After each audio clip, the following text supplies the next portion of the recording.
बिस्मिल्लाहिर्रहमानिर्रहीम। अस्सलाम वालेकुम। आज हम बात करेंगे सेल टैक्स एक्ट 1990 के बारे में कि अगर कोई पर्सन है उसको सेल टैक्स के अंडर कोई अपील फ़ाइल करनी है तो वो अपील को सबसे पहले कैसे फ़ाइल करेगा। तो चलिए हम शुरू करते हैं। Any person other than the sale tax department aggrieved by any decision or order passed by an officer of Inland Revenue may within 30 days of the date of receipt of such decision or order prefer appeal to the Commissioner Inland Revenue Appeals। अगर कोई person है वो aggrieved person, उसको कोई order या कोई ऐसा decision उसको मिलता है जिससे वो उसको लगता है कि वो उसके फेवर में नहीं है या उसको उससे कोई प्रॉब्लम है, तो वो विद इन 30 डेज़ अपना जो अपील है कमिश्नर अपील्स को, जैसे हमने इनकम टैक्स में पढ़ा था, वो अपनी अपील सबसे पहले फ़ाइल करेगा कमिश्नर अपील्स को। लेकिन जो कमिश्नर अपील्स है वो जो अपील नहीं सुन सकता किसी भी टैक्स अथॉरिटीज़ की, या जैसे कमिश्नर इनलैंड रेवेन्यू होगा वो अपील फ़ाइल नहीं कर सकता कमिश्नर अपील्स को। सिर्फ कोई पर्सन जो है वो कोई इंडिविजुअल है वो अपनी अपील फाइल करेगा कमिश्नर अपील्स को। रेलिवेंट प्रोविजन की अगर हम बात करें, section 45B, section 46 and 47 sale tax act 1990। जो सेक्शन 45B है वो हमें बताएगा कि कमिश्नर अपील के पास फाइल कैसे जाएगी। सेक्शन 46 बताएगा कि अपीलेट ट्रिब्यूनल के पास जो है वो अपील कैसे जाएगी, और सेक्शन 47 हमें बताएगा कि रेफरेंस टू हाई कोर्ट कैसे फाइल किया जाएगा। Definition of appeal, Black's law dictionary, to seek review from a lower court decision by a higher court. Black's law dictionary कहती है कि अपील का मतलब है कि कोई लोअर कोर्ट ने डिसीजन दिया है और उसको रिव्यू करवाया जा रहा है किसी हाई कोर्ट से। Appeal under section 45B। अब हम देखते हैं कि 45 से अगर एक इंडिविजुअल है उसने अगर अपील फाइल करनी है कमिश्नर अपील्स को, तो उसने क्या क्या रिक्वायरमेंट है वो फुलफिल करनी है। Any person other than sale tax department aggrieved by any decision or order by an officer of Inland Revenue within 30 days prefer appeal to the Commissioner Inland Revenue Appeals। जैसे मैंने पहले बताया कि within 30 days वो commissioner appeal को अपनी appeal file कर देगा, but that should be he should be the individual person but not the higher tax authorities.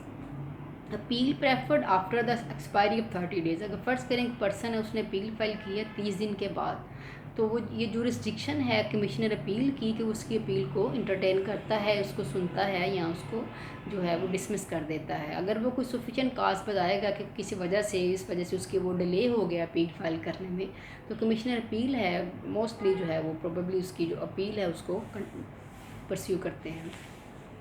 Complete with fee, complete fee with appeal 1000 जो है ना वो रुपीज़ की 1000 रुपये उसकी फ़ी होगी। जो प्रिस्क्राइब फॉर्म जब बोर्ड ने बताया कि उसने किस तरह से पे करनी है वो पे करेगा, साथ अटैच करेगा। Opportunity of being head both parties under section 45B class 2। दोनों पार्टीज़ को जो कमिश्नर अपील है वो Indian revenue commissioner Indian revenue को भी सुनेगा और अग्रीड पर्सनस को भी सुनेगा। फिर उसके मुताबिक अगर वो समझेगा कि ये जो डिसीजन है वो सही है तो वो उसे कंफर्म भी कर सकता है, उसको जो है वो सेट असाइड भी कर सकता है, उसको नल भी कर सकता है। उस पर डिपेंड करता है कि वो आफ्टर द हियरिंग वो क्या डिसीजन लेता है। Order passing period, order shall be pass not later than 120 days from the date of filing of appeal और with in such extend period as the commissioner appeals may for reason to record in writing. With in 120 days उसने अपना जो है वो decision अपना जो वो दे देना है, लेकिन अगर फर्स्ट करें वो लेट हो जाता है तो इन राइटिंग वो एक्सप्लेन करेगा कि what was the reason of delay. जो एक्सटेंडेड पीरियड है that should not be more than 60 days. 2 महीने से ज़्यादा जो अगर फ़र्ज़ करें 120 डेज़ में वो डिसीजन नहीं दे सका और उसे एक्सटेंड करना पड़ रहा है तो 120 डेज़ के साथ वो 60 डेज़ ऐड कर सकते हैं, लेकिन इससे ज़्यादा वो डिले नहीं कर सकता। Commissioner inland revenue make further inquiry. अगर उसे लगे कि फ़र्दर इंक्वायरी होनी चाहिए तो कमिश्नर इनलैंड रेवेन्यू जो है फर्दर वो इंक्वायरी कंडक्ट करवा सकता है, लेकिन वो नए सिरे से केस को शुरू नहीं करवा सकता। ये तो था आज का हमारा कमिश्नर ऑफ अपील्स के पास अपील एक अग्रीव पर्सन की कैसे जाएगी, वो क्या करेगा। अब हम देखेंगे appeal to appellate tribunal under section 46। The remedy of appeal is creation of statute. It is not a natural और inherent right attaching to a litigation. Appeal is substantive right. ये इनहेरेंट राइट नहीं है, ये law की तरफ से दिया गया है किसी भी पर्सन को। रेलिवेंट प्रोविजन सेक्शन 46 है, who can file appeal to appellate tribunal, any person या फिर inland revenue officer at least an additional commissioner. जैसे हमने पहले देखा कि अगर कोई ग्रीव्ड पर्सन है, उसे कोई प्रॉब्लम है तो कमिश्नर अपील्स के पास जाएगा। अगर किसी टैक्स अथॉरिटी को प्रॉब्लम है तो वो एपीलेट ट्रिब्यूनल के पास आएगा। Time for filing appeal with in 60 days. अब कमिश्नर अपील ने फ़र्ज़ करे कोई डिसीजन दे दिया है, वो inland revenue commissioner inland revenue के लिए एक्सेप्टेबल नहीं है या फिर पर्सन के लिए एक्सेप्टेबल नहीं है, तो विद इन 60 डेज़ वो अपनी जो अपील है वो एपीलेट ट्रिब्यूनल की तरफ ले जाएंगे। Powers of Appellate Tribunal. The Appellate Tribunal may admit, hear and dispose of a bill in accordance with the Section 131 and 132 of Income Tax Ordinance 2001. ये उसकी जुरिस्डिक्शन है एपीलेट ट्रिब्यूनल की कि जैसे उसको पावर्स दी गई हैं इनकम टैक्स ऑर्डिनेंस 2001 में अंडर सेक्शन 131 एंड 132, इसी तरह से इन सेल टैक्स एक्ट में भी उसके पास अथॉरिटीज़ है कि वो जैसे चाहे अपने जो है उसको वो बेशक उसको मॉडिफाई कर दे, सेट असाइड कर दे या उसको एक्सेप्ट कर दे, ये उसकी जुरिस्डिक्शन है। अगर हम देखें कि एपीलेट ट्रिब्यूनल की जो है वो पावर्स कितनी हैं, तो एक मेरे पास केस ला है PTCL 2005 CL 828 कहता है an appellate authority had the same powers which were vested in the trial judge of the court। जो ट्रायल जज के पास पावर्स हैं वही एपीलेट ट्रिब्यूनल के पास पावर्स हैं डिसीजन की। Time for decision of appeal within 6 months in which appeal has been made. 6 महीने के अंदर अंदर जो एपीलेट ट्रिब्यूनल है वो अपना डिसीजन देंगे, और अगर वो कोई फ़र्ज़ करें कुछ डिले हो जाता है कि 6 महीने से एक्सीड कर जाता है टाइम और डिसीजन नहीं दे पाता एपीलेट ट्रिब्यूनल, तो वो इन राइटिंग अपना रीज़न है वो रिकॉर्ड करवाएगा।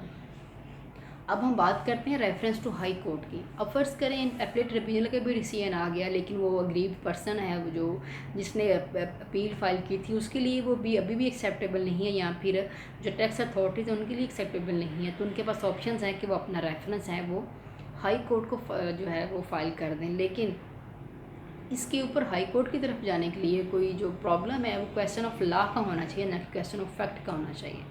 Reference application is a remedy under sale tax Act 1990. A person who is aggrieved by the order of the sale tax authorities or the appellate tribunal can make reference application to the High Court. Any person submitting reference application is required to formulate the question of law. उसे formulate करना पड़ेगा, उसको बताना पड़ेगा कि question of law यहाँ पे rise हो रहा है और मुझे यहाँ पे प्रॉब्लम है।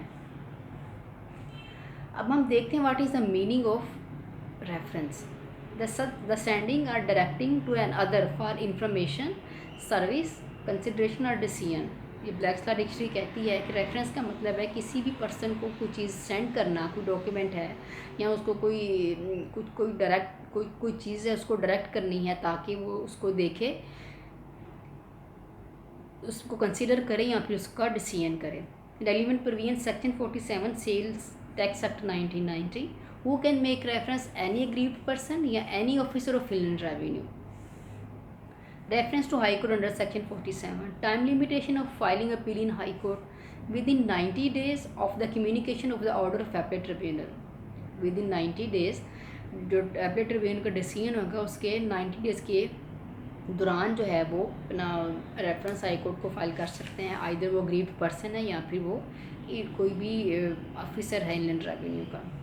Condition for filing reference prescribed form होनी चाहिए। जो बेयर एक्ट है सेल टैक्स एक्ट का 1990 का, उसके एंड पे फॉर्म्स हैं वो दिए गए हैं कि किस तरह से जो हाई कोर्ट के लिए फॉर्म है उसको कैसे फिलअप करना है, या एपीलेट ट्रिब्यूनल का वो फॉर्म है उसे कैसे फिलअप करना है।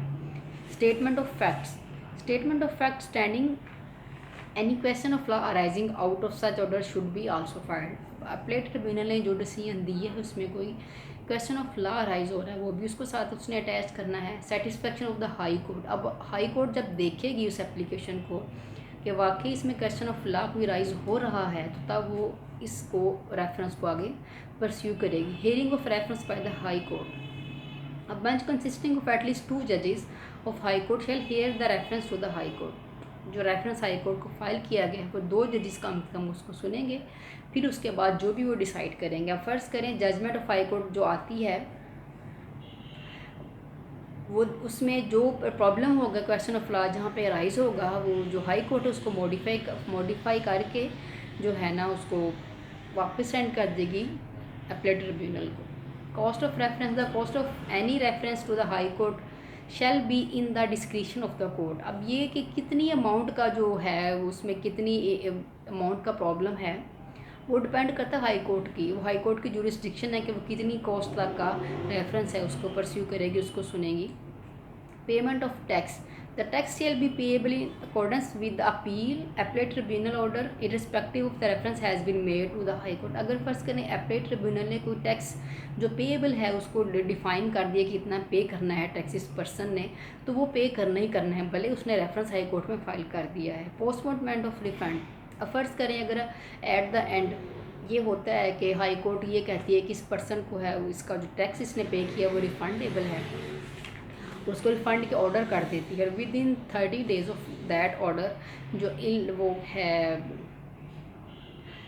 उसका इनलैंड कमिश्नर इनलैंड रेवेन्यू है वो विद इन 30 डेज़ एक एप्लीकेशन लिखेगा हाई कोर्ट को कि वो अपनी जो अपील है उसको फाइल करना चाहता है सुप्रीम कोर्ट में, उसको ऑथोराइज़ किया जाए और तब तक जो उसको रिफंडेबल वो है उसका टैक्स इनकम टैक्स या जो अमाउंट है उसको होल्ड कर दिया जाए। तो हाई कोर्ट जो है उसको एक ऑर्डर उसको दे देगी इन राइटिंग, एक ऑर्डर इशू कर देगी कि वो हाई कोर्ट को सुप्रीम कोर्ट को परस्यू कर ले, उसको अप्रोच कर ले और तब तक के लिए जो उसका रिफ़ंड का ऑर्डर्स है वो पोस्टपोन कर दिया जाएगा। Recovery of tax, where an order by the high court has stayed the recovery of tax shall cease to have effect after the 6 month of the date of order under the unless the high court decide the appeal or withdraw with। अगर एक person है उसकी जो recovery है tax की उसको hold किया गया है तो 6 मंथ तक उसके लिए वो ऑर्डर जो है वो इफेक्टिव रहेगा, उसके बाद वो जो है वो ख़त्म हो जाएगा और अनटिल अनलेस के विद इन 6 मंथ उसकी अपील जो है वो या तो